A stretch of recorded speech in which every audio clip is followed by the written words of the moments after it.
뭡니까? 하나님과 같이 열왕기하 19장입니다. 열왕기하 19장 14절부터 우리 19절까지 같이 보겠습니다. 열왕기하 19장 14절에서 19절까지입니다. 제가 읽겠습니다.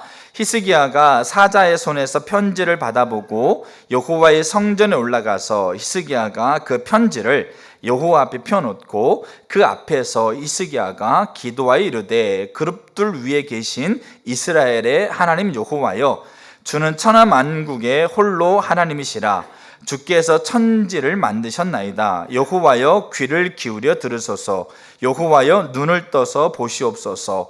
사내립이 살아계신 하나님을 비방하러 보낸 말을 들으시옵소서. 여호와여, 아수르 여러 왕이 과연 여러 민족과 그들의 땅을 황폐하게 하고 또 그들의 신들을 불에 던졌사오니 이는 그들의 신이 아니요 사람의 손으로 만든 것 곧 나무와 돌뿐이므로 멸하였나이다. 우리 하나님 여호와여, 원하건대 이제 우리를 그의 손에서 구원하옵소서. 그리하시면 천하 만국이 주 여호와가 홀로 하나님이신 줄 알리이다 하니라. 아멘. 우리가 중보기도에 대해 살펴가고 있는데 우리가 중보기도의 요소를 우리가 살펴가고 있습니다. 그 중에 하나가 하나님의 질투인데 오늘 여러분들이 오늘 함께 나누는 말씀을 여러분들이 잘 여러분 삶에서 회복되어지게 되면 삶이 근본적으로 바뀌게 됩니다. 제가 이제 그런 부분들에 대한 부분들을 또 나눠갈 텐데 여러분들이 여러분 환경을 바라보고 여러분의 주변의 관계를 바라보는 태도가 오늘 말씀을 우리가 잘 이해하게 되어지고 깨닫게 되어지고 그 말씀대로 삶을 세워가면 근본적으로 바뀝니다. 그 부분들에 대한 제 삶이 근본적으로 바뀌어가고 있기 때문에 그렇습니다. 그래서 이 부분을 나눠가려고 합니다. 그래서 우리가 중보기도는 단순히 그냥 기도의 제목, 다른 사람을 위해서 기도해 주는 게 중보기도가 아니고 중보기도는 그리스도의 중보 사역을 계승하는 거라고 제가 나눴습니다. 그래서 하나님께서 그 아들을 이 땅에 보내셨던 십자가에서 우리를 위해서 죽게 하셨던 그 중보기도, 예수 그리스도의 중보 사역을 계승하는 게 중보기도다. 그래서 하나님과 친밀한 관계 안에서 하나님 앞에 머물면서 하나님이 가지고 있는 의도와 의중이 이 땅에 이루어지도록 간구하는 것이 중보기도다. 이 중보기도에는 필요한 요소가 있다. 그러니까 우리의 몸이 건강하려면 우리 몸 안에 있는 단백질, 비타민, 무기질, 지방, 탄수화물 이런 영양소들이 균형 잡히게 있어야만 우리 몸이 건강한처럼 중보기도가 올바로 되어지려면 우리에게는 이러한 요소들이 있다. 저는 4가지 요소를 살펴가고 있습니다. 첫째가 하나님과 친밀함, 둘째가 하나님 아버지의 마음, 셋째가 하나님의 질투, 넷째가 멈추지 않는 이 기도, 이 4가지 요소인데 그 중에 지금 3번째 하나님의 질투에 대해 살펴가고 있습니다. 그러니까 지난주에 2가지를 살폈었고 오늘 2가지 볼 겁니다. 그러니까 지난주에 살폈던 게 뭐냐면 스가랴 8장에 내가 시온을 위해서 질투한다, 그를 위해서 분노함으로 질투한다. 하나님은 분명히 시온을 향한 질투를 선언하고 있습니다. 그러니까 우리가 인간이 가지고 있는 질투는 사실상 죄의 결과입니다. 남이 잘 되는 걸로 시기하고 남이 잘 되는 걸 못마땅히 여기면서 그 사람에 대해서 분노, 그 사람에 대해서 미워하는 마음, 시기하는 마음을 가지는 게 질투입니다. 그거는 죄입니다. 근데 하나님이 내가 시온을 위해서 질투한다라고 얘기하고 있는 거는 시온이 잘 되는 걸 하나님이 못마땅히 여긴다, 그런 말이 아닙니다. 그럼 여기서 말하는 질투는 뭐냐면 하나님이 소중하게 여기는, 하나님이 가장 가치 있게 여기는 것을 지키시고 보호하시고 세우시려는 하나님의 열심을 가리킵니다. 자, 이것을 우리가 분명하게 이해한다고 한다면 우리가 오늘 나눴던 부분들이 이게 같이 연결돼서 깨달게 되어지게 되면 우리의 관점이 바뀐다는 얘기예요. 자, 누구의 열심이라고요? 하나님의 열심. 자, 하나님은 그 일을 향한, 하나님의 속한 소중한 것이 지켜지고 세워지는 그 일을 향한 열심을 가지고 계시고 그 일을 무너뜨리려고 하고 그 일을 어그러뜨리려고 하고 있는 자들을 향한 질투를 가지고 계세요. 열심을 가지고 계세요.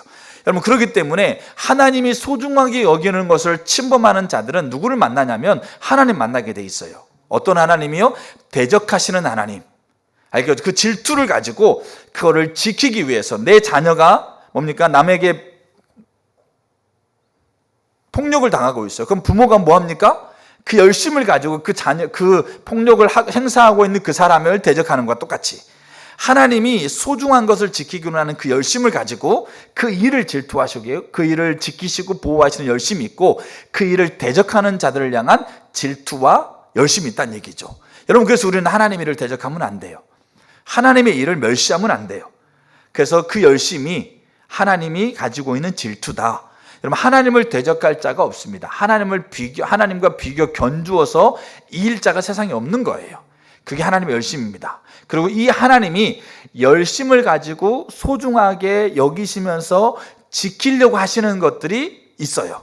하나님의 거룩함, 하나님의 이름, 뭡니까? 하나님의 나라, 교회, 예배, 예수님, 성령님, 하나님 백성들의 삶, 그리고 하나님의 창조한 세계, 이런 것들을 하나님이 열심을 가지고 지키려고 보호하신다. 지난주 이걸 살폈어요. 그 다음에 이제 우리가 살펴갈 게 뭐냐면, 이제 세 번째, 하나님은 이 하나님의 질투를 하나님의 사람들에게 부으십니다. 다른 말로 하게 되면 하나님의 사람이라고 한다면, 하나님의 백성이라고 한다면 하나님의 질투가 있게 되어 있습니다. 자, 하나님은 하나님의 사람들에게 하나님의 질투를 부으세요. 근데 이 말을 다른 말로 하게 되면, 내가 하나님의 사람이라면, 내가 하나님의 자녀라면, 내가 하나님의 백성이라면 그 사람에게는 하나님의 질투가 있게 돼 있어요. 자, 왜 그러느냐? 보세요. 하나님의 사람, 하나님의 백성, 하나님의 자녀가 누굽니까? 그러니까 하나님의 사람, 하나님의 백성, 하나님의 자녀가 누굽니까? 자, 하나님을 아버지라고 부르고, 하나님을 구원자라고 부르고, 하나님을 주라 부르고 받아들이는 사람, 이들이 누굽니까? 하나님의 백성, 하나님의 자녀, 하나님의 사람입니다. 자, 다시 말씀드릴게요. 자, 교회 다니는 사람이 하나님의 사람이 아니에요. 그 하나님을 아버지라고 부르고, 하나님을 구원자라고 부르고, 하나님을 주라고 부르기 때문에 하나님이 기뻐하시는 자리에 있는 거예요. 알겠죠? 그래서 교회 다닌다고 구원받는 게 아니고, 교회 다닌다고 하나님의 자녀가 되는 게 아니고, 교회 다닌다고 하나님의 사람인 것이 아니에요. 자, 하나님의 사람이 누구냐? 하나님의 백성이 누구냐? 하나님을 아버지라고 부르고, 하나님을 구원자라고 부르고, 부른다는 말은 받아들이고 믿는다는 거예요. 그리고 하나님을 주라고 받아들이고 믿는 사람. 자, 그런데 보세요. 하나님을 아버지라고 부르고, 하나님을 구원자라고 부르고, 하나님을 주라고 부르고, 그게 살아가요. 그게 하나님의 백성들인데, 근데 이 하나님이 아버지가 되시고, 하나님이 구원자가 되시고, 하나님이 주가 되는 것이 실제로 안 이루어져. 근데 실제로 안 이루어진 것뿐만 아니라 그게 멸시를 받고, 조롱을 받고, 무시를 당해. 근데 그것에 대해서 아무런 감정이 없어. 아무런 생각도 없어. 아무런 느낌도 없어. 그게 과연 하나님의 자녀냐고요. 그게 과연 하나님의 백성이겠냐고요. 내가 사랑하고 있는 내 자녀가 지금 폭력을 당하고 있어. 그걸 바라보면서 아무런 느낌도 없어. 아무런 감동도 없어. 아무런 감정도 없어. 아무런 생각도 없어. 그게 과연 내가 이 자녀의 아버지가 되겠냐고요. 이 자녀의 어머니가 되겠냐고요. 하나님의 사람들에게 하나님의 질투를 부어요. 다른 말로 하게 되면 하나님의 사람들은 하나님의 질투가 있어요. 여러분, 그렇기 때문에 예수님이 하나님의 소중하게 여기고, 하나님이 가치 있게 여기고, 하나님께서 지키고자 하는 것이 침범당하는 것에 대해서 하나님의 사람들은 그거를 참지 못했습니다.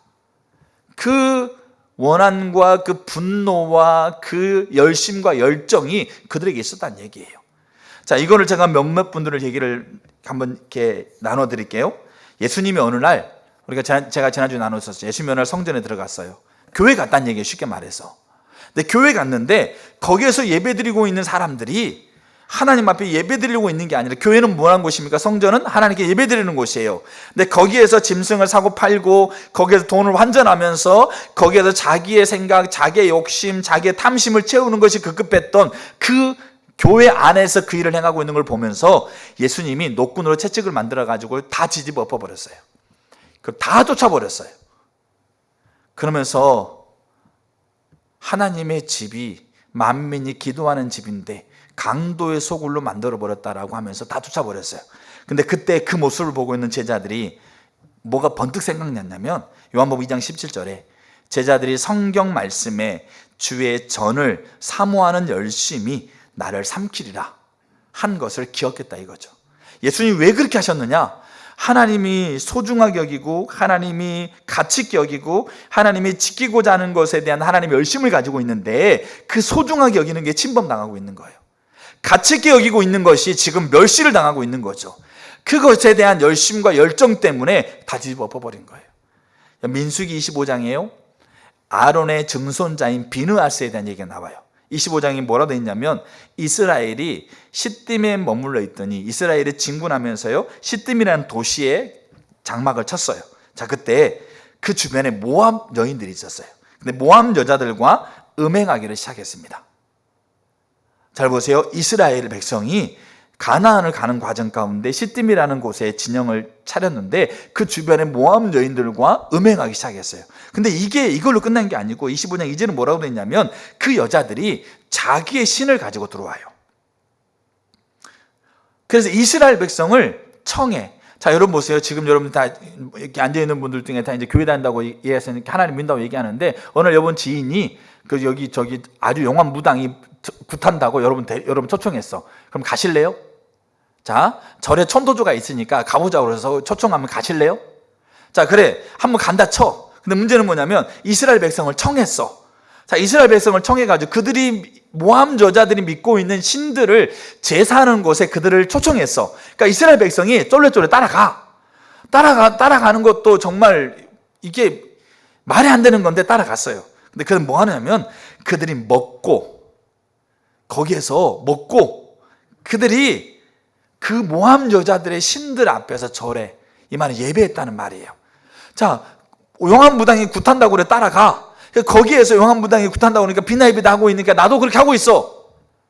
절에 가서 부처한테 부처가서 천도제 한다고 하니까 가서 나도 하고 있어. 이 지경을 지금 하고 있다는 얘기예요. 그러니까 25장 3절에 하나님이 진노하셨어요. 그러니까 이스라엘 백성이 연병을 펼치셨어요. 질병, 전염병을 이스라엘 백성들한테 펼쳐가지고 2만 5천 명이 죽어요. 2만 4천 명이 죽어요. 근데 그때 그렇게 그 이스라엘 진영 가운데 전염병이 퍼져가지고 2만 4천 명이 죽고 있는데 그래도 여전히 그 사람들이 죽어가는 상황에서도 이스라엘 백성은 모함 여자 데리고 와서 자기 집에서 음행하고 있었다는 얘기죠. 그럼 그거를 비느하스가 봐요. 그래가지고 이스라엘 사람이 모함 여자를 데리고 자기 장막에 들어가서 음행하고 있는 걸 보고 창을 가지고 가세요. 여자와 남자를 찔러 죽여버립니다.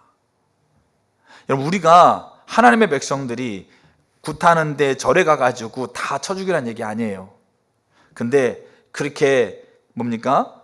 여인과 이스라엘 남자의 배를 꿰뚫어가지고 죽입니다. 그러니까 딱 연병이 끝쳐요. 전염병이 딱 그쳐버렸어요. 그러면서 하나님이 모세에게 이렇게 얘기를 해요. 제사장의 아론의 손자 엘르아살의 아들, 그러니까 아론의 증손자 비느하스가 내 질투심으로 질투하여 이스라엘 자손 중에서 내 노를 돌이켜서 내 질투심으로 그들을 소멸하지 않겠다. 이게 자 보세요. 하나님이 소중한 것을 지키기로 하고 있는 하나님의 열심을 대적하고 있는 이스라엘을 그 질투로 대적해서 소멸하려고 그랬어요. 근데 그 사이에 비느하스가 하나님의 질투심을 가지고 질투함으로 그 앞에 서서 하나님의 질투를 그가 대면하고 서서 그 남자와 여인을 죽이는 결과로 하나님의 질투하심으로 대적자로서 이스라엘을 대면해가지고 이스라엘을 소멸하려고 하는 것을 하지 않도록 그 사이에 막아선 거예요. 이게 비느하스의 질투였어요. 다윗이 사울에게 쫓겨다녀요. 사울은 다윗을 오해했습니다. 이 다윗이 나를 죽이고 내가 다스리고 있는 내 나라를 차지하려고 했구나라고 오해를 하고 있어요. 그 사위인데도 불구하고 20년을 쫓겨다녀요. 근데 어느 날 이 사울이 다윗을 쫓아가다가 이 블레셋의 이 뭡니까? 진영 안에 다윗이 있다는 얘기를 들어요. 그래서 다윗이 사람 3,000명을 데리고 다윗 한 사람을 죽이러 쫓아가요. 쫓아가는데 열왕기상 24장에 어떤 얘기가 나오냐면 다윗이 갑자기 배가 아파가지고 뭡니까? 대변을 보려고 굴속으로 들어갑니다. 그 왕이 대변을 보는데 사람들이 같이 가면 돼? 안 돼요? 안 되니까 왕이 혼자 가가지고 굴 속에 들어가가지고 조용하게 아무도 없는 곳에서 대변을 보려고, 여기 성경에 보면 뒤를 보려고 이렇게 들어갔다고 그랬어요. 근데 들어갔는데 마침 그 더 깊은 곳에 누가 있겠어요? 다윗이 숨어 있었어요. 사울 혼자 들어왔고, 다윗은 사울의 옷자락을 뺐어요. 왜 그랬을까요? 왕에게 알리려고 그렇게 한 거예요. 내가 왕을 죽이고 왕이 지배하고 있는, 왕이 다스리고 있는 나라를 내가 뭡니까? 내가 다스리려고 차지하려고 하지 않습니다. 내가 왕이 죽일 수 있는 자리가 있었지만 나는 왕을 죽이지 않고 내가 그런 마음 가지고 있지 않습니다. 왕은 나를 오해하지 마세요. 그렇게 항변하려고, 그렇게 사울에게 얘기하려고 사울의 옷자락을 뺐어요. 사울을 죽일 수도 있는데. 근데 문제는 뭐냐면 사울의 옷자락을 베고 난 다음에 25장 4절에 24장 5절에 그렇게 한 후에 다윗의 마음이 찔려요. 그래서 그들의 자기의 사람들에게 그렇게 얘기합니다. 내가 사울의 옷자락을 뺐다. 근데 사울의 옷자락을 베는 곳에서 내 마음이 너무 아프다. 왜? 하나님이 이 사울을 기름 부었는데 이 하나님의 기름 부으심을 내가 침범했다. 하나님이 소중하게 여기고 있는 이 기름 부으심을 내가 멸시했다. 이 옷자락을 베고 있는 이 조그만 행동 하나가 하나님의 기름 부으심을 멸시하는, 하나님의 기름 부으심 받은 내 주를 치는 것이 여호와께서 금하는 것이다. 하나님이 소중하게 여기는 것을 가치 있게 여기고 세우시고 지키시는 열심이 있는데 그 열심을 내가 침범했다. 여러분, 그래서요 그가 하나님께 회개합니다. 그리고 사울에게 용서를 구합니다. 이게 하나님 백성들에게 있었던 질투예요. 바울이 내가 한 사람을 중매장이로서 그리스도에게 내가 중매장이다 이렇게 얘기합니다. 그때 바울이 뭐라고 그러냐면 내가 열심으로 너희를 위해서 열심낸다. 이게 질투거든요. 근데 이게 고린도후서 11장 2절인데 고린도후서 11장 20절에 뭐라고 나왔냐면 나가 아닌 다른 거짓 선지자들은 너희들 향해서 열심내는 것처럼 보이지, 너희를 향해서 참 신실하게 하는 것처럼 보이지, 근데 다 그들의 속셈, 그들의 욕심을 채우기 위해서다. 그들이 너희의 뺨을 치고 너희에게 욕하고 조롱하고 무시하고 너희를 잡아먹어도 너희가 용납한다 이렇게 돼 있어요. 여러분, 참 무서운 게 뭐냐면 이 영적인 부분이 이게 힘이 있기 때문에 그 권위 아래 잘못 들어가면 그 사람이 나를 잡아먹어도요 아무 말을 못합니다. 그래서 이단이 무서운 게 그거예요.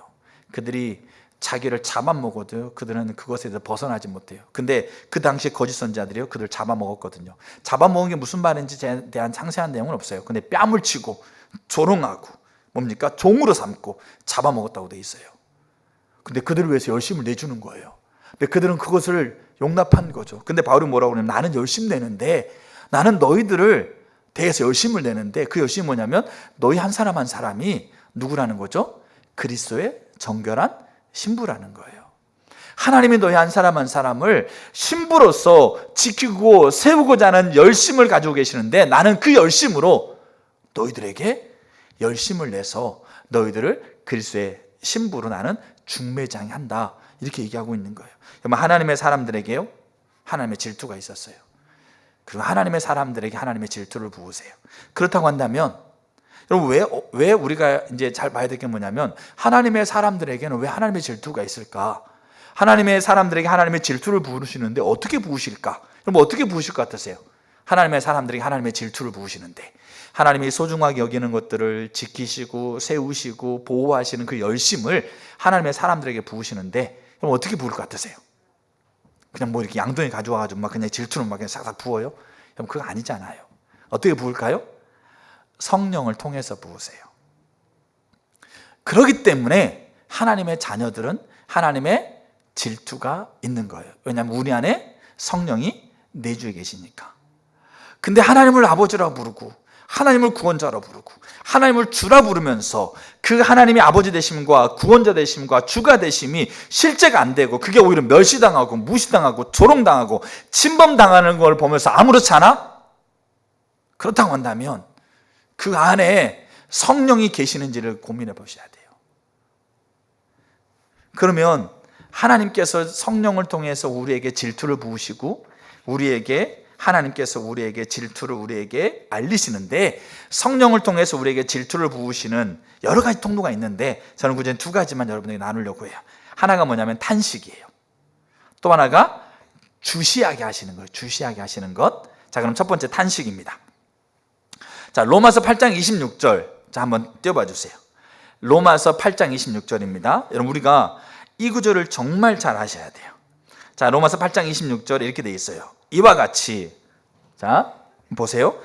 성령도 우리의 연약함을 도우시나니 우리가 마땅히 빌 바를 알지 못하나 오직 성령이 말할 수 없는 탄식으로 우리를 위하여 친히 간구하신다, 이렇게 되어 있습니다. 자, 그러면 여기에서 우리가 연약하답니까? 연약하지 않다는 겁니까? 여기 보면 우리의 연약함을 도운다, 그러니까 우리가 연약하다는 거예요. 그럼 이 연약함은 무슨 연약함을 가리킬까요? 우리가 그냥 이게 비실비실한 사람 보면서 너 참 연약하다, 너 이렇게 막 이렇게 비실비실하고 연약해가지고 어떻게 하냐, 뭐 이렇게, 알겠죠? 그거 연약함을 얘기하는 게 아니에요. 그러면 여기서 바울이 얘기하고 있는 연약함은 뭐냐면 그 뒤에 바로 나와요. 자, 우리의 연약함을 도운다고 얘기하면서 그 다음에 바로 뭐라고 그러냐면 우리가 마땅히 빌 바를 알지 못하나, 이렇게 돼 있어요. 그럼 여기서 말하고 있는 우리의 연약함은 뭐와 연결되어 있겠어요? 우리가 빌 바, 우리가 기도해야 될 바를 알지 못하는 연약함이에요. 그러면 여기 빌 바, 그러니까 우리가 무엇을 기도해야 될지, 무엇을 간구해야 될지, 무엇을 탄원해야 될지를 내가 모른다는 얘기예요. 그런 연약함이 저 여러분에 있다는 얘기예요. 그럼 이게 무슨 말이냐, 이 말이냐면, 자, 특별한 상황과 특별한 조건에서 무엇을 위해서 기도해야 할지를 정확하게 알지 못하는 거예요. 자, 예를 하나 들어볼게요. 자, 지난주에도 그런 얘기 나눴어요. 가장 단적인 예예요. 자, 이 사람이 쉽게 얘기해서, 자, 내 자녀가 경제적으로 어려워요. 물질적으로 굉장히 어려워가지고 참 힘들어해. 사업을 하든지 아니면 어떤 이유 가운데 물질적인 어려움 가운데 있으면 참 힘들어해. 그러면 이제 부모로서, 하나님을 믿는 사람으로서, 자, 하나님 앞에 기도했을 때 뭘 기도하기 쉬워요? 하나님, 이 아들이 물질적인 어려움을 가지고 있는데 이 물질적인 어려움을 하나님 은혜 가운데 해결해 주세요. 이 사람이, 내 아들이 질병 가운데 있어. 그럼 부모로서 기도해요. 하나님 앞에, 전능하신 하나님, 전지하신 하나님 앞에 뭘 기도하겠어요? 하나님, 질병을 낫게 해주세요. 여러분, 우리는 이걸 기도한다는 거예요. 당연히 여러분, 질병의 치유, 그 다음에 경제적인 것에 하나님 은혜가 부어져서 기도해야 돼요. 근데 여기 보시게 되면 우리가 연약하기 때문에 그 경제적인 어려움 가운데 질병의 자리에서 마땅히 빌 바, 이 마땅히 빌 바라는 말은 뭐냐면 하나님이 지금 질투를 가지고 행하고 있는 일이 뭔지를 모른다는 얘기예요. 자, 보세요. 지금 하나님이 경제적인 필요를 있는 이 아들을 통해서 하나님이 지금 경제적인 필요를 채워주는 게 하나님의 질투가 아니에요. 하나님의 질투는 뭐냐면 경제적인 어려움이 있지만 하나님이 경제적인 어려움을 통해서 이 아들이 하나님 보게 만들려고 하는 거예요. 이 아들에게 하나님을 의지하게 만드는, 하나님만을 도움이라는 것을 알게 만드는 수단으로 지금 그 일을 하고 있는 게 하나님의 열심으로 지금 이 아들을 소중하게 여기고 지키기 원하는 열정으로 하나님이 하고 있는 부분이라는 얘기예요. 그럼 우리는 뭐 해야 돼요? 어떻게 기도해야 돼요? 경제적인 필요를 채우도록 기도하는 게 아니고 하나님, 이 아들이 하나님 의지하게 해주세요. 이 아들이 하나님 만나게 해주세요. 이 아들이 하나님만 바라보게 해주세요라고 기도해야 된다는 얘기예요. 근데 우리는 이게 하나님이 뭘 의도하고 뭘 우중하고 있는지 우리는 모른다는 게, 왜냐하면 우리는 연약하니까. 근데 그때 누가 우리를 도우신다고요?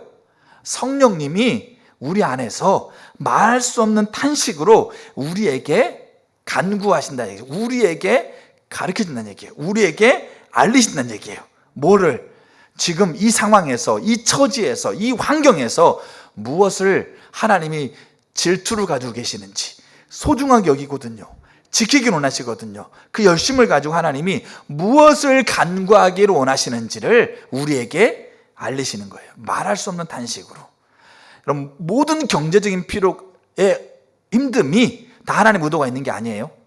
모든 육신의 질병이 다 하나님 의도가 있는 게 아니에요. 근데 우리가 기도해야 될 바가 그 하나님의 질투에서 비롯된 기도가 그게 하나님이 들으시는 기도란 얘기입니다. 근데 우리는 그거 몰라요. 왜? 연약하니까. 근데 성령이 우리 안에서 뭐한다? 탄식하세요.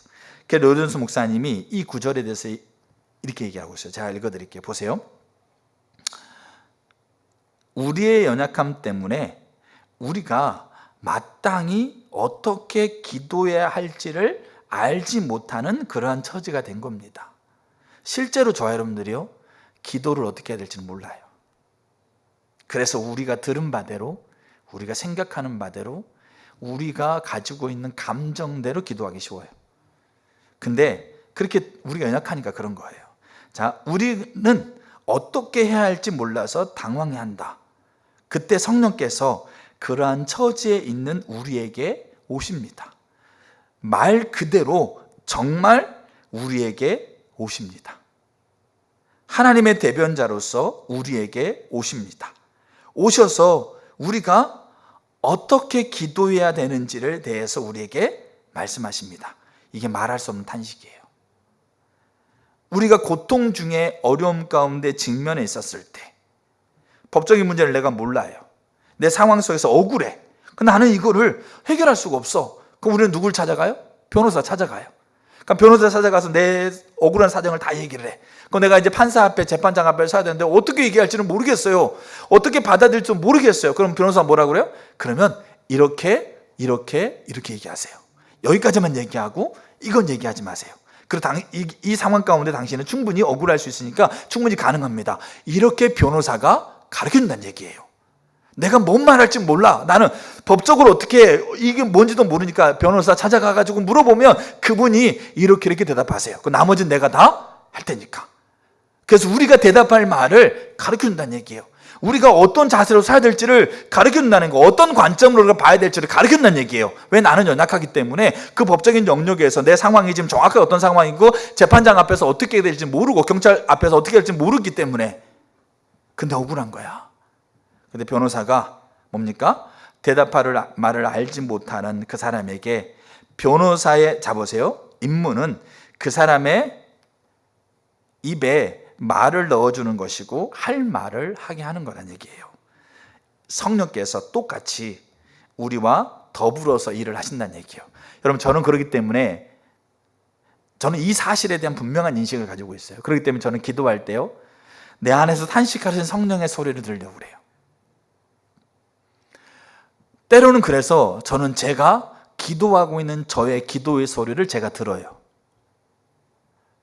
방언으로 기도할 때는 방언 통변의 은사가 하나님께 내게 나타내셔서 내가 방언으로 기도하는 것이 어떤 의미인지에 대한 어렴풋한 의미를 이해할 때도 있어요. 근데 매번 그렇게 되지는 않아요. 근데 방언으로 기도하지 않고 그냥 우리나라 말로 그냥 제가 기도했을 때 뭐 영어나 프랑스어로 기도하지 않지 않습니까? 뭐 모르니까. 그래서 우리나라 말로 기도합니다. 그럼 그 기도의 소리를, 제가 지금 하고 있는 기도, 예를 들어서 어떤 아픈 사람에서 기도하고 있다 그러면 그때 기도하고 있는 기도의 소리를 제가 들어요. 그 말은 무슨 말이냐면 저는 내 안에서 탄식하고 있는 성령의 소리에 귀를 기울이고 기도하려고 해요. 그리고 그 기도의 소리를 제가 들어요. 그러면 거기에서 하나님의 인도를 발견해요. 그리고 그 인도를 때로 나눌 때도 있고요, 또는 그 인도 붙잡고 제가 제 삶을 결정해 갈 때도 있어요. 그게 이것 때문에 그래요. 내 안에 탄식하시는 성령이 여호와의 질투, 여호와가 소중히 여기고 여호와가 가치 있게 여기는 것을 지키기로 하는 그 열심을 내가 모르니까 내게 하나님께서 부어주시고 내게 가르쳐주시는 성령의 탄식, 그 탄식의 소리를 내가 듣고 그 탄식의 소리에 반응해서 내가 하나님 앞에 기도하면서 그 소리를 들으면서 그게 하나님의 의중과 의도라는 것을 발견해 가려고 한다는 얘기예요. 여러분, 제가 기도하고 있는 모든 기도가 그렇지 않아요. 근데 그 안에서 제가 하나님께서 제게를 인도해 가고 있는 인도마다요, 그 안에서 그거를 발견해서 인도해 가는 그 걸음걸음을 움직여 가는 게 빈번해요, 사실은. 이게 하나님이 우리에게 질투를 부으시는 성령의 움직임이에요.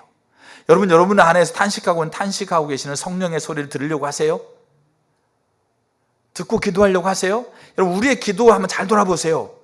성령의 탄식의 소리가 아니고 내가 원하는 것, 내가 필요한 것, 내가 보고 듣고 느끼는 것, 그거 기도하고 있잖아요. 근데 그 기도가 뭐와 상관없는 거예요. 하나님이 지금 가지고 있는 하나님의 질투, 그분의 열심, 그분이 가서 그 일을 하려고자 하는 그 열정과 상관없다는 얘기예요. 그러니까 그 기도가 하나님의 의중과 의도와 맞지 않기 때문에 그 기도가 하늘에 흩어져 버리는 거예요. 쏟아져 버리는 거예요. 하나님은 하나님의 질투를 품고 기도하는 기도를 들으세요. 반드시. 그 내용이 오늘 읽었던 히스기야의 기도에 나와 있어요. 그거 제가 나중에 살펴볼게요. 두 번째, 하나는 탄식이에요. 여러분, 성령께서 우리 안에 내주하시고요, 우리 안에 충만으로 역사하세요. 그 역사가 분명히 바울은 우리 연약함을 도우시는 탄식이 그 안에 들어가 있어요. 그러니까 저와 여러분 안에서 하나님의 백성이라면 내주에 계신 성령의 탄식의 소리에 귀를 기울이셔야 돼요. 반드시. 두 번째가 뭐냐면 주시하게 하시는 게 있어요. 이게 무슨 말이냐? 요한복음 16장에 이렇게 되어 있어요. 예수님이 14, 15, 16장은 요한복음 이 세 개의 장은 성령에 대해서 하는 얘기예요. 예수님이 이제 하나님 앞으로 가면 내가 성령을 보낼 거야. 그러면서 특별히 요한복음 16장 8절에 이렇게 되어 있어요. 그가 와서, 그는 성령을 얘기합니다. 그가 와서 죄에 대하여, 의에 대하여, 심판에 대하여 세상을 책망하시리라. 여기 세상은 하나님을 믿는 자, 믿지 않는 자가 다 포함됐다고 생각해요. 근데 여기서 말하는 세상에 저는 가장 먼저는 하나님 믿는 자가 거기에 해당된다고 생각해요. 죄에 뭐에서요? 대하여, 의에 대하여, 심판에 대하여 세상을 책망한다. 16장 9절에 죄에 대하여라 함은 저희가 나를 믿지 않으며, 16장 10절에 의에 대하여라 함은, 16장 11절에 심판에 대하여라 함은 이렇게 돼 있어요. 여기 책망한다는 말이 꾸짖다, 밝히 드러내다, 폭로하다, 깨닫게 하다 이런 말이에요. 그러면 예수님이 계속 반복하고 있는 단어가 뭡니까? 뭘 반복하고 있어요? 요한복음 16장 8절, 9절, 10절, 11절에서 계속 반복하고 있는 게 대하여란 단어예요. 대하여. 여기 대하여란 단어가 영어 성경에 리가드라고 돼 있어요. 리가드. 그러니까 리가드가 무슨 의미냐면 주목하게 하다, 주시하게 하다, 이런 얘기를 가져요. 여기 나를 믿지 않고 나를 보지 못하고, 이 내용들은 제가 다음에 기회가 되면 나누도록 하고요. 저는 지금 여기에서 대하여라는 단어를 좀 주시하고 싶어요. 왜냐하면 이게 하나님이 죄를 주시하게 만들고 의를 주시하게 만들고 주목하게 한다는 말이에요. 그럼 하나님이 이게 이제 우리에게 질투를 부으시는, 하나님의 성령을 통해 질투를 부으시는 하나님의 이 성령의 역할 중에 하나인데, 그럼 이 주시하는 하나님의 이 성령께서 우리에게 주시하게 하게 하는 그 방법들을 몇 가지 제가 나눠볼게요. 첫째가 뭐냐면, 그러니까 우리로 하여금 지금 주시라는 말은 하나님이 가지고 있는 하나님의 질투를 주목하도록 하고 있는 성령의 움직임이 여기 대하여라는 말이에요. 쉽게 말해 죄에 대하여, 의에 대하여, 심판에 대하여 주시하게 하는. 그럼 뭐를 어떻게 주시하게 만드느냐? 첫 번째가 뭐냐면 우리의 환경을 흔드세요. 오, 놀랍죠? 아주 그냥 은혜가 있네요. 놀라운 거예요. 환경을 흔든다니까요. 우리는 환경을 흔든다는 말은 우리의 환경이 어려운 거에 대해서 우리가 어떤 관점으로 우리가 봐야 될지를 우리가 분명하게 이해할 필요가 있어요. 첫째, 하나님이 소중한 것을 지키기로 하는 하나님의 열심이 있다. 그 열심을 우리로 하여금 바라보도록, 우리로 하여금 뭡니까? 보도록 하나님께서 우리를 주시하게 만드는 게 환경을 흔드는 거예요. 이게 성경적으로 어디가 있냐면 출애굽기 1장에 있습니다. 요셉이라는 사람이 애굽이라는 나라에 가가지고 국무총리가 됐어요. 그리고 애굽이라는 나라를 7년 동안 가지고 있는 흉년에서 애굽을 구할 뿐만 아니라 애굽을 가장 강대한 나라를 만들었어요. 그래서 요셉의 아버지 야곱이 이제 자기 자녀를 데리고 애굽 땅으로 들어갑니다. 고센 땅에 살았는데 이 애굽의 바로 왕과 애굽 사람들이 요셉이 가지고 있었던 이 재능과 지혜 때문에 자기 나라가 굉장하게 부강해되었다라고 하고 있는 인식을 가졌기 때문에 그 요셉의 그 아버지와 그의 식구들을 뭐 했겠어요? 굉장히 잘 대해줬어요. 그래가지고 그 잘 대해주는 시간 속에서 이스라엘이 굉장히 부강했다는 거죠. 근데 요셉이 죽고 난 다음에 세월이 흘렀어요. 세월이 흐르면서 애굽의 왕이 이제 바뀌고 애굽의 국민들이 바뀌었는데 요셉이라는 사람이 있었다는 게 그냥 이론이야. 그 전에는 요셉이 가지고 있었던 그 우리나라를 도와줬던 것에 정말 가슴 깊이 감격했다면 시간이 지나면서 요셉이라는 사람이 있었는데 옛날에 그랬더라. 이런 마음은 가지고 있는 거죠. 그래, 이런 마음을 가지고 있고 그 요셉에 대한 영향력도 이제 사라진 거예요. 근데 그런 관점으로 바로 왕과 애굽 사람들이 이스라엘 나라를 바라보게 됐어요. 그러니까 이스라엘 나라가 어떻게 된 거예요? 굉장히 세력이 강력해진 거예요. 그러니까 그런 관점으로 바라보다 보니까 야, 저 이스라엘이 저렇게 커버렸는데 이제 우리까지 덮치는 게 아니야? 우리까지 지금 침범할 게 아니야? 그 생각을 딱 가지고 나서 그 다음 뭐 했겠어요? 그 다음부터 이스라엘을 선대하고 관대하게 이스라엘 대했던 것을 딱 그쳐버리고요, 이스라엘을 노예로 삼아버렸어요. 그리고 노역을 주고, 알겠죠? 그리고 그들의 모든 가산을 뺏고, 그러면서 출애굽기 이제 3장의 모세의 사건 보면서 낳은 아이들 남자는 다 죽여버렸거든요. 그러니까 그렇게 노예로 압제했다는 말이에요. 그러니까 환경이 흔들리는 거예요. 처음에는 잘 됐다가 환경이 흔들리는 거죠. 자, 그때 이스라엘이 뭐 했냐면 하나님께 탄식해요. 자, 하나님이 지금 하나님이 일부러 여러분 환경을 흔드신 게 아니에요. 하나님이 옛날도 고생이라고 그렇게 하는 게 아니에요. 근데 하나님이 지금 환경을 흔드시는 그 이유가 뭐냐면 이스라엘을 애굽에서 꺼내려고 그러시는 거예요. 애굽을 꺼내야 되는데 이 애굽을 꺼내는 과정 가운데 하나님이 일을 행하시는 원칙이 뭐냐면 하나님은 하나님의 일을 행하실 때 하나님의 일을 위해서 기도하는 자를 세우시거든요. 그래서 애굽에 있는 이스라엘 백성들이 환경이 어려워져요. 어려워지면서 그들이 뭘 주목하게 만드냐면 하나님의 질투, 하나님의 의중을 주목하게 만들며 출애굽기 1장을 보니까 그들의 삶 가운데서 하나님 앞에 기도하는 기도가 일어나기 시작해요. 그 기도를 듣고 모세를 보내서 이스라엘 애굽에서 꺼내요. 이게 환경을 흔드시는 거예요. 우리가 살고 있는, 여러분, 제가 제 삶에서 환경을 흔드는 일들이 여러 차례가 있었습니다. 근데 한 가지만 제가 나누면, 제가 결혼하고 나서 첫째 아이가 낳았는데 이 아이가 태어날 때 다리가 머리 위로 올라가서 태어났어요. 그래가지고 여차여차 해가지고 한 달 뒤에 병원에 갔더니, 큰 병원에 가라고 해서 병원에 갔더니 엑스레이 찍어보니까 이 성장판이 두 개 양쪽에 달랐어요. 그래 6개월 뒤에 저에게 다시 오라고 그랬어요. 제가 제 환경을 흔드는 거였어요, 하나님이. 그래서 제가 그 상황 가운데서 그 태어난 지 한 달 되는 아이를 데리고 병원 갔다가 다시 돌아오는 과정 가운데 그 상황 속에서 하나님 환경을 흔드시면서 저로 하여금 주목하게, 리가다하고 계시는 거예요. 주목하게 하시는 것이 그때 제게 인식됐어요. 뭘 인식됐냐면, 하나님께서 이 아이를 사랑하기 때문에 이 아이를 지키고자 하는 하나님의 열심이 있구나. 근데 지금 이 아이가 지금 태어날 때 다리가 한쪽 위로 올라가서 머리로 올라가 태어났는데, 그래서 그 태어난 쪽 발이 그 성장판이 작아가지고 이제 자라갈 때 성장판에 이 불균형이 일어날 건데, 이걸 보면서 하나님이 이 아이를 소중하게 여기는데 이 소중하게 여기고 지키기 원하는 하나님의 열심, 하나님의 질투가 있어서 그분 바라보고 그분께 기도해야 되겠구나. 그리고 제가 6개월 뒤에 이제 병원에 가야 되는데 제가 매일매일 기도했어요. 볼 때마다, 우유를 줄 때마다 제가 기도할 뿐만 아니라 교회에 나눴어요. 이런 상황 가운데서 하나님의 질투를 품고 있고 그게 바라봐지고 그렇게 제가 기도합니다. 그리고 6개월 동안 제가 집중적으로 기도했어요. 손을 얹고, 그 다음에 뭡니까? 기도하고, 같이 기도하고. 그리고 6개월 뒤에 가서 엑스레이 찍어봤는데 성장판이 똑같아졌어요. 그러니까 저는 이 환경을 흔드는 과정 가운데서 저 여러분들 우리가 알아야 돼요. 하나님의 열심이 있고 그 열심을 주목하기 위해 하시는 성령의 리가드, 성령이 대하여 우리로 하여금 주시하게 하는 것 중에 하나가 환경을 흔드신다니까요. 그러면 우리가 그 환경이 흔들렸을 때 우리는 뭘 주목하기 쉬워요? 그 환경이 흔들린 가운데 처해 있는 내 마음, 내 감정, 속상하거든요. 억울하거든요. 힘들거든요. 또 나를 힘들게 하고 있는 저 사람, 원망스럽거든요. 미흡거든요. 아주 그냥 원수 같거든요. 저 사람 주목하기 쉬워요. 아니면 내가 지금 어려워하는 이 환경, 여기에 우리가 리가다하기 쉽다는 얘기예요. 근데 하나님은 모든 환경이다 하나님께서 우리에게 어려움을 주시는 게 아니에요. 우리의 죄 때문일 수도 있고, 죄된 이 세상의 영향력일 수도 있고, 근데 문제는 그 환경이 흔들렸을 때 하나님의 자녀들에게 하나님이 지금 뭐하고 있는 거죠? 리가드하고 있다는 걸 기억하셔야 돼요. 주시하고 있다. 그래서 하나님을 바라보게 만드는, 그 질투의 하나님을 주목하게 하고 있는 그 주시를 지금 하나님이 하고 있는 거예요. 여러분 환경이 흔들렸을 때 여러분 뭐 바라보셨어요?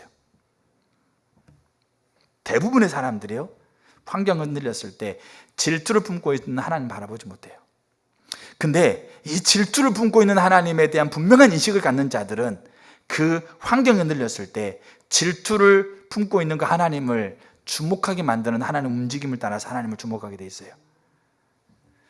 또 하나 이 하나님이 주시하게 하는 방법 중에 하나가 뭐냐면 말씀을 통해서 깨닫게 만드세요. 말씀을 통해서. 여기 다니엘이 그렇게 기도합니다.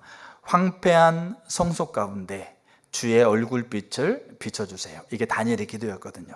이 말은 뭐냐면 다니엘이 성소가 있는데, 성소는 뭡니까? 하나님을 만나는 장소고 하나님 임재하시는 장소예요. 그러면 하나님 만나고 하나님 임재하기 때문에 거기에는 하나님의 생명이 흐를 수밖에 없어요. 근데 문제는 뭐냐면 그 성소가 메말라진 거죠. 황폐해져 있는 거예요. 이거는 성전, 함께 모이는 성전일 수 있고 성소인 각각의 개인일 수도 있고, 하나님의 성소로 하나님의 성전으로 세워진 바 된 하나님의 백성과 하나님의 성전이 메말라 버렸어요. 황폐해 버렸어요. 그게 하나님의 의도가 아니었어요. 하나님의 질투가 아니었어요. 하나님은 성전을 소중하게 여기기 때문에 그 성전을 지키려고 하고 열심을 가지고 있는 거죠. 근데 그 성전을 보는데 그 하나님의 성전이 메말르고 비틀어져 있고 아무런 하나님과 상관없는 상태에 처해 있다는 거죠.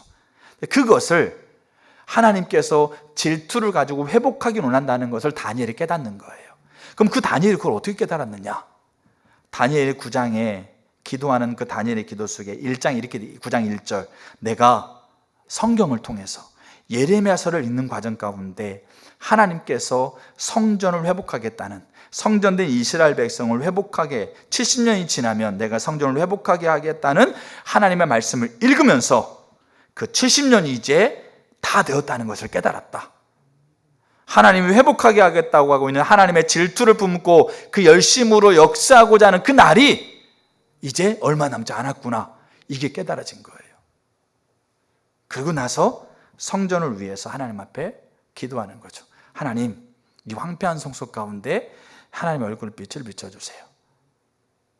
성경에 뭐라고 되는지 아세요? 하나님이 다니엘에게 응답하시면서 이렇게 얘기해요.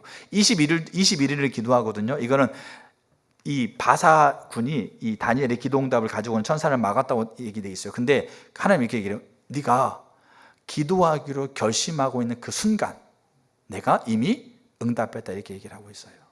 왜요? 질투를 품고 하는 기도이기 때문에 그래요.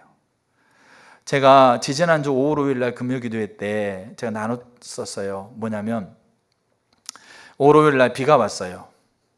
그래서 아이들 데리고 어디를 나갈 수가 없어요. 모든 야외 행사가 다 취소돼서 5월 5일 날 비 오기를 위해서 기도하진 않았는데 비가 왔어요. 그래서 참 아이들하고 어디 나가지 않으니까 집에서 참 마음 편하고 이렇게 잘 있었는데, 아이들도 나가자는 얘기를 하지 않고 있고, 근데 그때 금요일이니까 제가 이제 기도회를 준비해야 되죠. 그러니까 밖에도 안 나가니까 분주하게 밖에 나갔다 오고 기도하면 더 분주할 텐데, 집에 있으니까 제가 얘들아, 내가 이제 오늘 금요일에 준비해야 되니까 내가 아빠가 방에 들어가서 아침부터 기도회까지 내가 마음을 준비하고 기도할 테니까 방해하면 안 돼, 그렇게 하지 않았어요.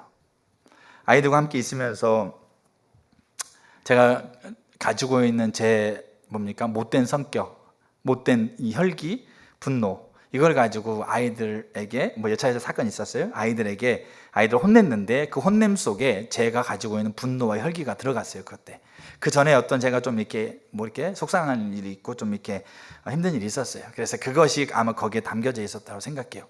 자, 그렇게 아이들한테 혼내고 혈기를 드러내서 아이들한테 혼내고 제가 그렇게 기도회 준비하러 교회 나왔어요.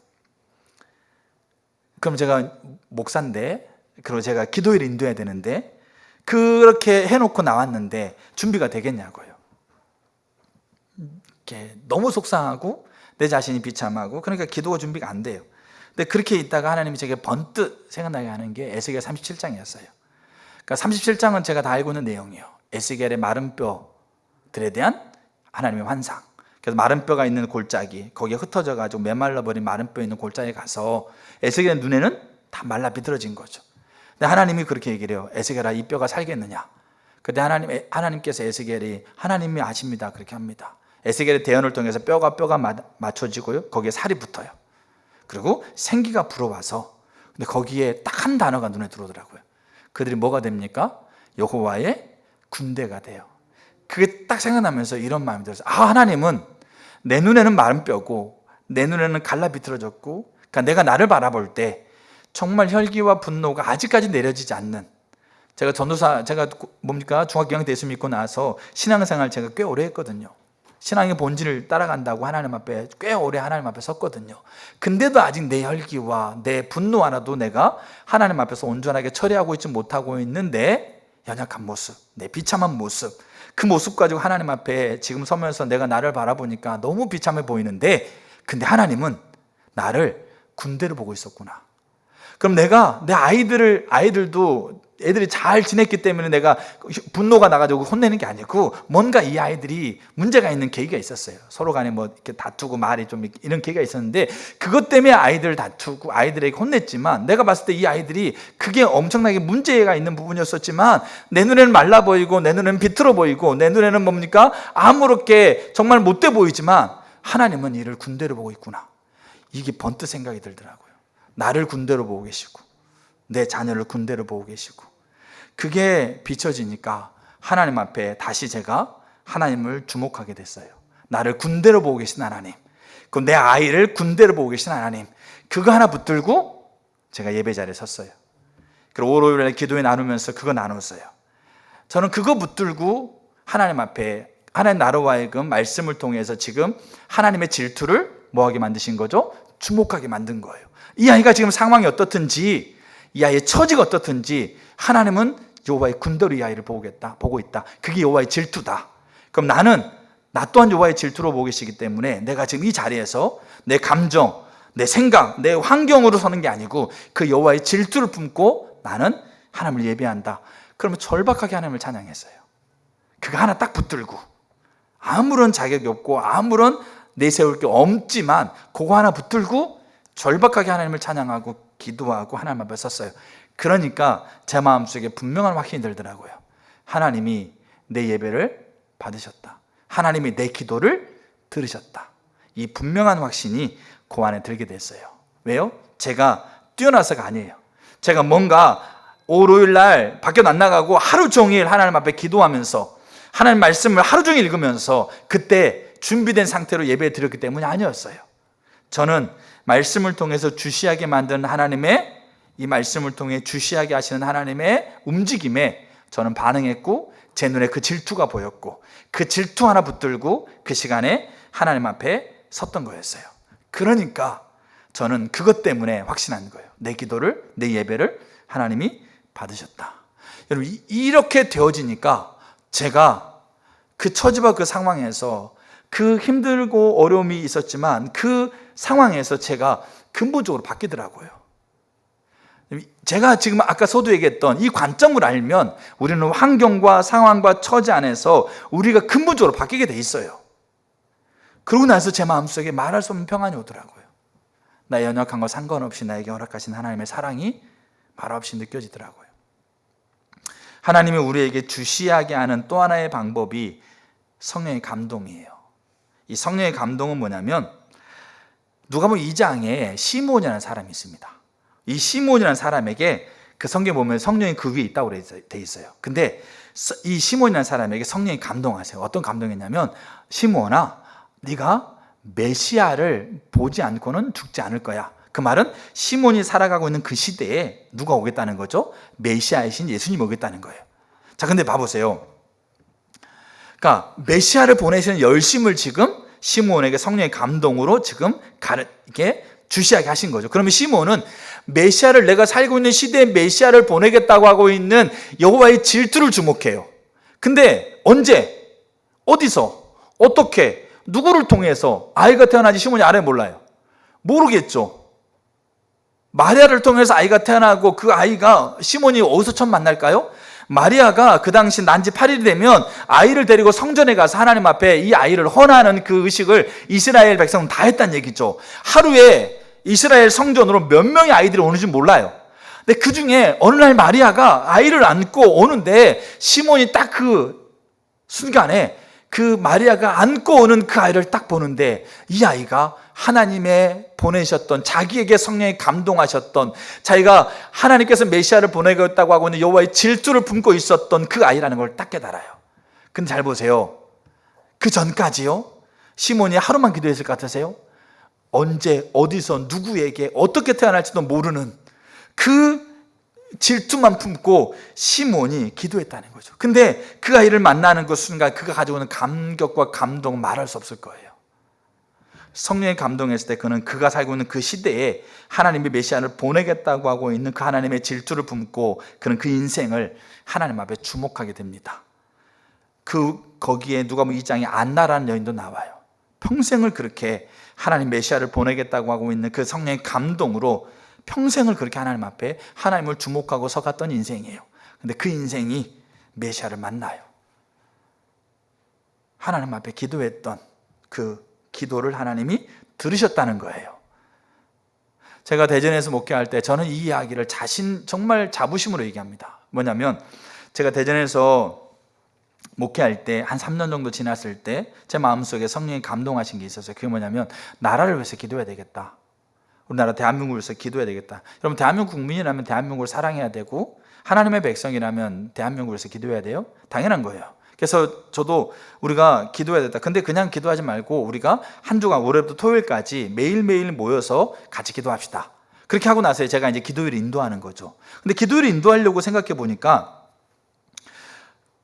그전에도 대한민국에서 기도하고 있었는데 무엇을 기도해야 될지를 제가 모르겠더라고요. 대한민국에서 기도하자고 이제 지체들을 모이자고 그랬는데 정작 기도회를 인도하려고 같이 하나님께 예배를 드리고 기도회를 인도하려고 그러는데 정작 대한민국을 위해서 일주일 동안 매일매일 기도해야 되는데 매일매일 기도할 때 다 똑같은 것만 매일매일 기도하면 안 되니까 대한민국에서 뭘 기도해야 될지 그건 모르겠더라고요, 제가. 그러니까 제가 대한민국을 찾기 시작했어요. 정치, 경제, 사회, 문화, 종교, 군, 도덕, 과학, 이런 교육, 이런 것들을 뭘 위해서 기도해야 되지라고 하면서 하나님의 관점으로 찾게 됐어요. 그렇게 하다 보니까 제 눈에 뭐가 보이게 됐냐면 하나님이 대한민국을 어떤 의도를 가지고 세웠는지가 보이게 된 거예요. 그게 저는 대한민국을 만난 거였어요. 그리고 우리 민족 북한, 한라에서 백두까지, 그리고 더 나아가서 백두에서 땅끝까지 하나님이 우리 조국, 우리 이 민족을 어떻게 하나님이 세웠는지가 딱 발견된 거죠. 그리고 그게 하나님의 질투였어요.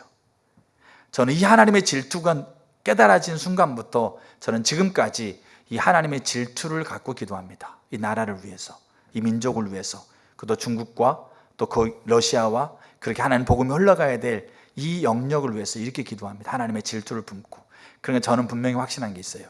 제가 나라를 위해서 기도할 때 이 나라를 위해서 기도하는 기도를 하나님이 듣는다는 확신이 있어요. 성령의 감동이에요. 그게 우리를 하여금 뭐 하는 겁니까? 여호와의 질투를 소중하게 여기고 그 소중하게 여기는 것을 지키고 보호하시려고 하시는 그 열심을 품고 있는 그 하나님을 주목하게 하도록 하시는 하나님의 리가드예요. 환경을 흔드세요. 여러분 환경 흔들리세요? 그러면 그걸 통해서 하나님이 지금, 여러분 죄 때문에 그럴 수도 있어요. 세상 때문에 그럴 수도 있고, 그러나 그걸로 인해서 하나님이 지금 하나님의 질투를 주목하게 하시고요, 여러분들이 말씀을 읽을 때 깨닫게 되는 걸 통해서 성령의 감동으로, 여러분 이외에도 수없이 많아요. 하나님의 질투를 하나님께서 성령을 통해서 부으시는 하나님의 길은 저는 이외에도 어마어마하다고 생각해요. 왜요? 하나님이 지금 그 질투를 하나님의 백성들에게 붓고 계시니까. 자, 이게 하나님의 백성들이 하나님의 질투가 있다는 말의 의미라고 저는 생각해요. 자, 마지막 네 번째. 자, 그렇게 하나님의 질투가 알아졌어요. 하나님의 질투가 알아졌어. 하나님의 열심이 알아졌어. 근데 그 열심이 알아진 사람들이 가지고 있는 공통적인 특징이 뭐라고요? 그게 기도였어요. 그게 하나님 앞에 엎드려서 하나님 앞에 간구하는 거였어요. 왜냐하면 잘 보셔야 될 게 뭐냐면 이렇게 하나님이 소중하게 여기는 것이 깨달아졌어요. 근데 그것을 내 자원으로 안 돼. 내 힘으로 안 돼. 여러분 자녀들 여러분 힘으로 되시던가요? 어렸을 때나 내 손 안에 있는 것처럼 보이지 이제 다 커가지고요 내 품을 떠났어요, 이런 얘기 많이 하시죠. 내 질병 하나 내 힘으로 되든가요? 내 마음에 가지고 있는 우울함 하나 내 힘으로 되든가요? 그 우울함 해결하기 위해서 즐거운 거 다 찾아다녀봤겠죠. 근데 안 돼요. 근데 하나님의 질투는, 하나님의 열심은 우울이라든지 내 자녀가 약해져 있는 게 이게 하나님의 열심이 아니라니까요. 근데 이게 내 힘으로 안 돼. 내가 아무리 노력해도 이게 될 기미가 안 보여. 그럼 어떻게 해요? 그럼 우리는 좌절하고 낙심하고 뭡니까? 코 빠져가지고 뒤집어 엎어지는 거죠. 근데 하나님의 질투, 이 관점에서 여호와의 질투를 주목하는 사람들은 뇌물 안 되고 내 노력을 안 되는데 그 누구는 가능하다는 거죠. 그래요, 하나님 가능하다는 거예요. 왜요? 그 소중하게 지키는 것을 보호하고 그리고 세우기로 나는 열심, 열정을 갖고 있는 분이기 때문에 그 열심과 열정이 그를 능히 이룰 수 있는 분이시란 얘기죠. 뇌물 안 되기 때문에 누구를 주목하게 돼 있어요? 하나님 앞에 주목하게 되었고 그 하나님의 능력으로만 가능하기 때문에 하나님의 질투로 하나님께서 은혜 가운데 임하여 주세요라고 하나님 앞에 간구하는 거예요. 그래서 맺혀지는 특징이 기도라는 거예요. 우리가 하나님의 질투를 품고 우리가 바라보고 있다고 한다면 그 하나님의 질투가 깨닫는 것을 향해서 하나님 앞에 뭐하고 있을 거예요? 기도하고 있을 거예요. 자, 하나님과 친밀한 가운데 하나님 마음이 깨달아지고 그 안에 부어진 질투가 깨달은 자들은 하나님 앞에 서요. 근데 하나님 앞에 서는 자들은 한 번 기도가 끝나는 게 아니라 그 이룰 때까지 그걸 간구하게 돼 있어요. 그래서 멈추지 않는 거예요. 그게 다 연결되어 있는 요소예요, 중보기도에. 자, 이제 마지막으로 이렇게 기도했던 기도가 히스기야의 기도예요. 오늘 읽었던 19장. 히스기야가 오늘 읽었던 19장 14절부터 19절까지 기도하는데 이 기도에 하나님이 세 가지를 응답하세요. 아니, 세 가지 응답을 약속하세요. 첫째, 하나님이 사네립에게, 제가 나중에 설명을 해드릴게요. 기도 응답을 뭐라고 얘기하냐면 하나님이 사네립에게 하나님이 누구인지를 알리겠다. 두 번째, 아수르를 철저하게 부셔버리겠다. 세 번째, 하나님의 열심으로 하나님 백성들을 회복하겠다. 요 세 가지 기도응답을 하세요. 기도응답을 약속하시고요. 그리고 열왕기하 19장 후반부에 정확하게 이 세 가지를 그대로 하세요.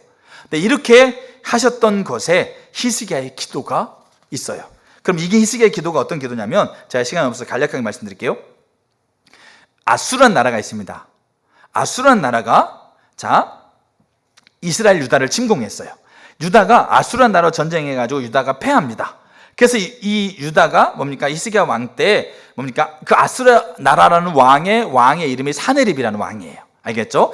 이 사네립이라는 왕이 이 아수르를 다스리고 있었는데 전쟁을 펼쳤는데 그 전쟁을 펼치는 그 나라마다 다 아수르한테 패했습니다. 이스라엘도 패해가지고 히스기야 왕 때 아수르에게 머리를 숙였어요. 조공을 바쳤어요. 근데 좀 시간이 지난 다음에 이 히스기야가 처음에는 친아수르의 정책을 펼쳤다가 히스기야가 반아수르 정책을 펼쳐요. 그 말은 아수르를 대항하기 시작해요. 그래서 사네립이라는 사람이 군대를 보냅니다. 군대를 보내는 이유가 뭐냐면 열왕기상 18장 이렇게 돼 있어요. 유다가 도대체 누구를 의지하기 때문에 나를 반역하고 나를 대항하고 있는지 너희를 철저하게, 너희가 의지하는 바가 누구든지 상관없이 내가 너희를 철저하게 밀어버리겠다. 못마땅한 거예요. 쉽게 말해서 나한테 머리를 숙였다가 나한테 대적하고 있는 저들 도대체 누구를 의지하고 있기 때문에 너희가 지금 기세등등하지? 내가 그거 완전히 쳐부시겠다 그러면서 군대를 보내와가지고 뭡니까? 이스라엘을 쳐들어오는 거죠. 그래가지고 아수르 왕이 군대 장관인 랍사게, 알겠죠? 이 랍사게를 군대를 꾸려가지고 보냅니다. 랍사게가 이스라엘 진영과 그 대치하면서 이 아수르의 진영을 치고 있어요.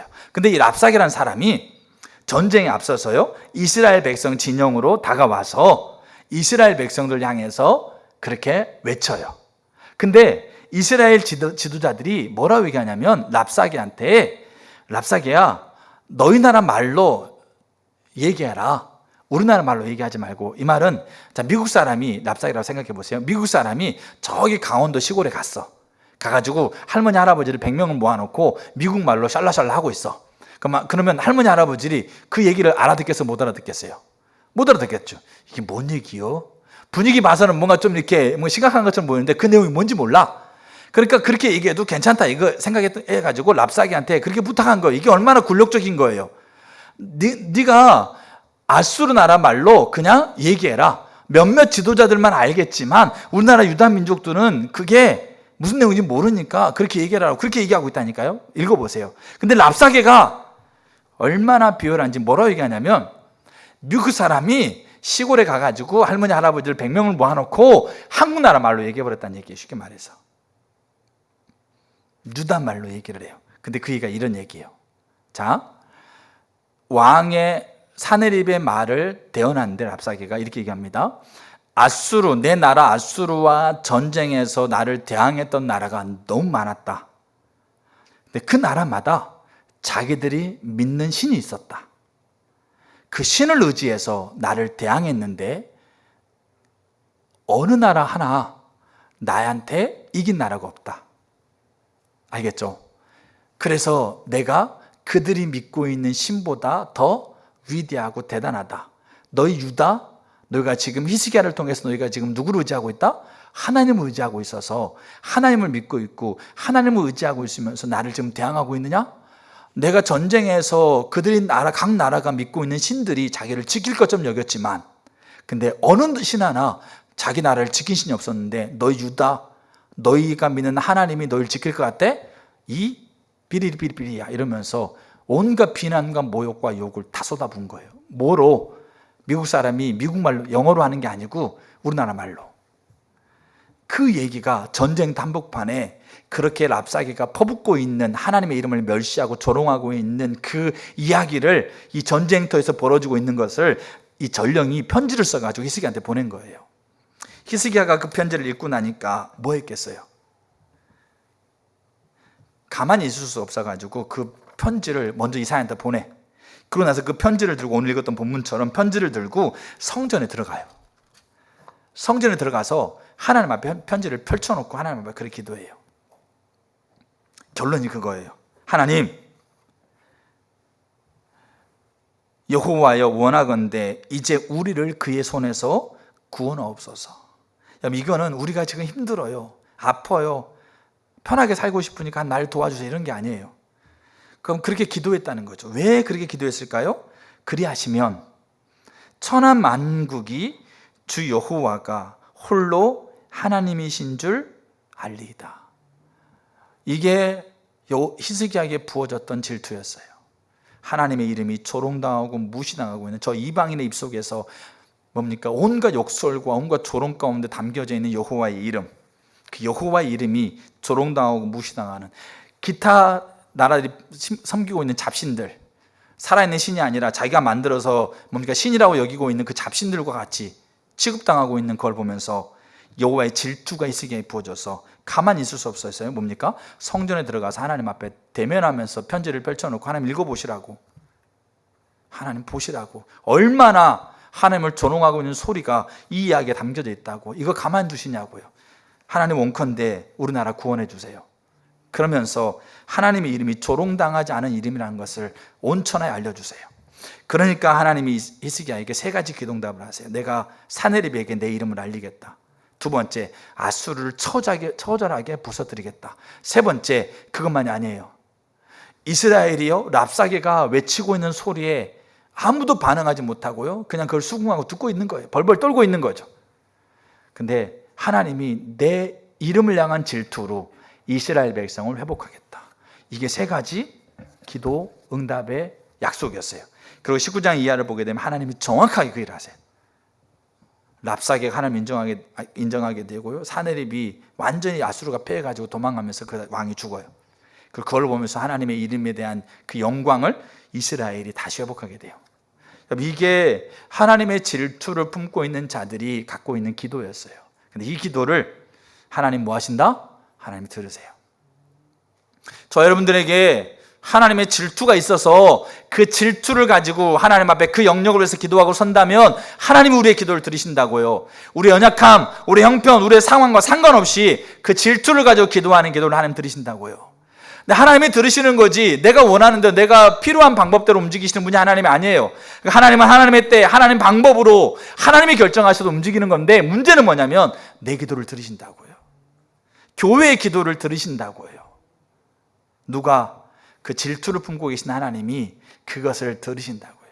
우리의 기도를 소중하게 천사들이 그 향로에 담아서 하늘 그 보좌 위로 가지고 올라가는 겁니다. 어떤 자들이요? 하나님의 질투를 품는 자들의 기도. 여러분들에겐 질투가 있으세요? 하나님을 아버지라, 하나님을 구원자라, 하나님을 주라 부르고 살아가는 여러분들에게 아버지가 되심과 구원자가 되심과 주가 되심이 실제가 안 되고, 실제가 안 되는 걸 넘어서 멸시당하고 조롱당하고 무시당하고 그렇게 형편없이 취급되는 것을 향한 하나님의 질투가 있으세요? 우리에게 이 질투가 회복돼야 돼요. 그래야 그 일을 이루시는 하나님의 열심으로 기도하게 돼 있어요. 그래서 엘리야가 기도하고요, 모세가 기도하고요, 다니엘이 기도하고요, 다윗이 기도하고요, 베드로가 기도하고요, 예수님 또한 기도하고요, 다 기도했던 거예요. 자기 힘으로 안 되는 것을 처절하게 인식하고 그 일을 이룰 수 있는 그 열심을 의지해서 기도하고 있었던 그 기도. 그리고 그 기도를 듣고 하나님은 하나님의 때, 다니엘은 이스라엘 회복하는 것을 못 보고 죽습니다. 이사야는 메시아가 이 땅에 태어난 것을 못 보고 죽습니다. 근데 하나님은 그 기도를 듣고 움직였다는 거죠. 그렇다고 한다면 우리에게 품게 하신 질투, 그 질투를 가지고 기도하는 기도, 하나님 지금 듣고 계신 거예요. 저 여러분들 이런 확신이 있었으면 좋겠어요. 말씀을 근거해서, 여러분 감정이 아니고요, 여러분 삶의 모습이 아니고 말씀을 근거해서 내 기도 들으시는 하나님에 대한 분명한 확신을 가지세요. 저 여러분들에게 하나님의 질투가 회복되기를 축복합니다. 그렇게 우리의 손교회가 이 나라 교회가 되기를 축복합니다. 아멘. 우리 찬양 같이 하고 하나님 앞에 기도했으면 좋겠습니다.